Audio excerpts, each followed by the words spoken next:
Big pass வீட்டை பொறுத்த வரைக்கும் பார்த்தீங்கன்னா 2 வாரமா வந்து எந்த சத்தமுமே இல்லை. எல்லாத்துலேயுமே வந்து விஜய் சேதுபதி வந்து சத்தம் போடுறதுனால சவுண்ட் எல்லாருமே குறைச்சிட்டாங்க. மெயினாக வந்து பார்வதியாக இருக்கட்டும், கமருதீனா இருக்கட்டும், அதே நேரத்தில் வந்து நம்ம எல்லா டீம் கண்டென்ட்டும் வந்து பார்த்தீங்கன்னா சவுண்ட் இல்லாமல் ரொம்ப சைலண்டாக இருக்காங்க. மெயினாக வந்து நம்ம ரம்யா கூட இருக்குங்க, சத்தமே போடுறதில்ல.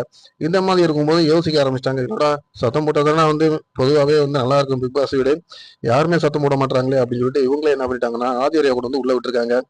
ஆதிவரை ஏற்கனவே வந்து பயங்கர ஒரு ரவுடியாக வெளியில இருந்து, அதாவது இங்கிருந்து போனாங்க. வழிபடிக்கு ஷோ எல்லாத்தையும் பார்த்துட்டு திரும்ப உள்ள வந்திருக்காங்க. வந்து அவங்களுடைய ஆட்டம் எப்படி இருக்கு அப்படிங்கிறது தெரியல. பார்க்கும்போது நம்மளுக்கே பயமா இருக்கு. ஏன் அப்படின்னு பாத்தீங்கன்னா, எஃப்ஜே வந்து ஏற்கனவே வந்து அவங்க விரட்டி விரட்டி பார்த்தாங்க. அப்பெல்லாம் மடங்காத எஃப்ஜே நம்ம வியானாட்ட மட்டும் மடங்கிட்டாரு அப்படிங்கும்போது ஆதிரியனால ஏத்துக்கவே முடியாது. அதனால அவங்க கண்டிப்பா ரொம்ப கோவப்படுவாங்க. அது அவங்க எப்படி இங்க வந்து காட்ட போறாங்க ஷோ அப்படிங்கறத வந்து நம்ம கண்டிப்பா பாக்குறதுக்கு ஒரு ரசிக்கக்கூடிய ஒரு விஷயமா தான் இருக்கும். அதே நேரத்தில் வந்து பாத்தீங்கன்னா எல்லாருமே வந்து முக்கோண காதல் அப்படின்னு சொல்லி நம்ம கமுருதனியா இருக்கட்டும், லியானாவா இருக்கட்டும், பார்வா இருக்கட்டும் சொல்லிக்கிட்டே இருந்தாங்க. பட் ஆனா இப்போ வந்து எஃப்ஜேவுக்கும் நம்ம வியானாவுக்கும் நம்ம ஆதியரைக்கு வந்து கண்டிப்பா ஒரு முக்கோண காதல் கண்டிப்பா இருக்கும். அதுல எந்த மாற்றமும் கிடையாது. ஸோ பார்த்தீங்கன்னா எப்படி போயிட்டு இருக்குன்னு பார்த்தீங்கன்னா, இந்த வாரம் வந்து தலையா வந்து நம்ம ரம்யா ஜோதா தேர்வாயிருக்காங்க. டாஸ்க்கை வந்து அவங்க வின் பண்ணியிருக்காங்க. எப்பயுமே வந்து ரொம்ப நல்லவங்களா வந்து ரொம்ப ப்ரொடெக்ட் பண்ணிட்டே வெளில வந்திருப்பாங்க. ரம்யாவை பொறுத்தவரைக்கும் நமக்கு நல்லாவே தெரியும். அவங்க நல்லா ஒரு நடிக்கக்கூடிய ஒரு கண்டென்ஸ்டன்ட். இன்னும் சொல்ல போனோம் அப்படின்னு கேட்டீங்கன்னா, எனக்கு இங்கிலீஷ் பேச வராதும்பாங்க. ஆனா இங்கிலீஷ்ல பயங்கரமா பேசுவாங்க. எனக்கு எழுத படிக்க தெரியாதும்பாங்க. ஆனா பயங்கரமா வந்து மொட்டை கஜிதாசில எழுதுவாங்க. இந்த மாதிரி வந்து ரம்யாவை பொறுத்த வரைக்கும் சொல்றது ஒண்ணா இருக்கும், செய்யறது ஒண்ணா இருக்கட்டும்.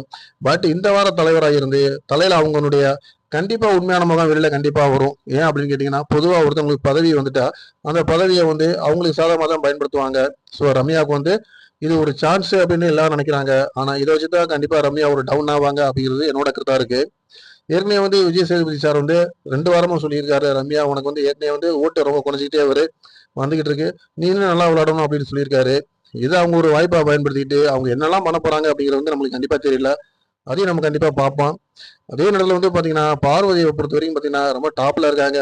பட் அவங்கள வந்து அங்க உள்ள வீட்டுல உள்ளவங்களுக்கு யாருக்குமே பிடிக்கல அப்படின்ட்டாலும் கூட, ஆனா அவங்கள பொறுத்த வரைக்கும் அவங்க கேமரா ரொம்ப தெளிவா சூப்பரா விளையாடிட்டு இருக்காங்க. அதுல எந்த மாற்றம் கருத்தும் இல்ல. இன்னும் சொல்ல போனோம்னா குறும்படத்துல கூட பார்வதியை போட்டு ரொம்ப டாப் கியர் ஆக்கியிருக்காங்க. அது மற்ற கண்டென்ட்ஸ்க்குலாம் ரொம்ப வந்து ஒரு கோபமாகவும் ஒரு இடிகட்டாகவும் இருக்கு. எப்படியாச்சும் பாரை நம்ம வீழ்த்தணும் அப்படின்ட்டு அவங்களும் ஒரு திட்டம் போட்டுக்கிட்டு இருக்காங்க.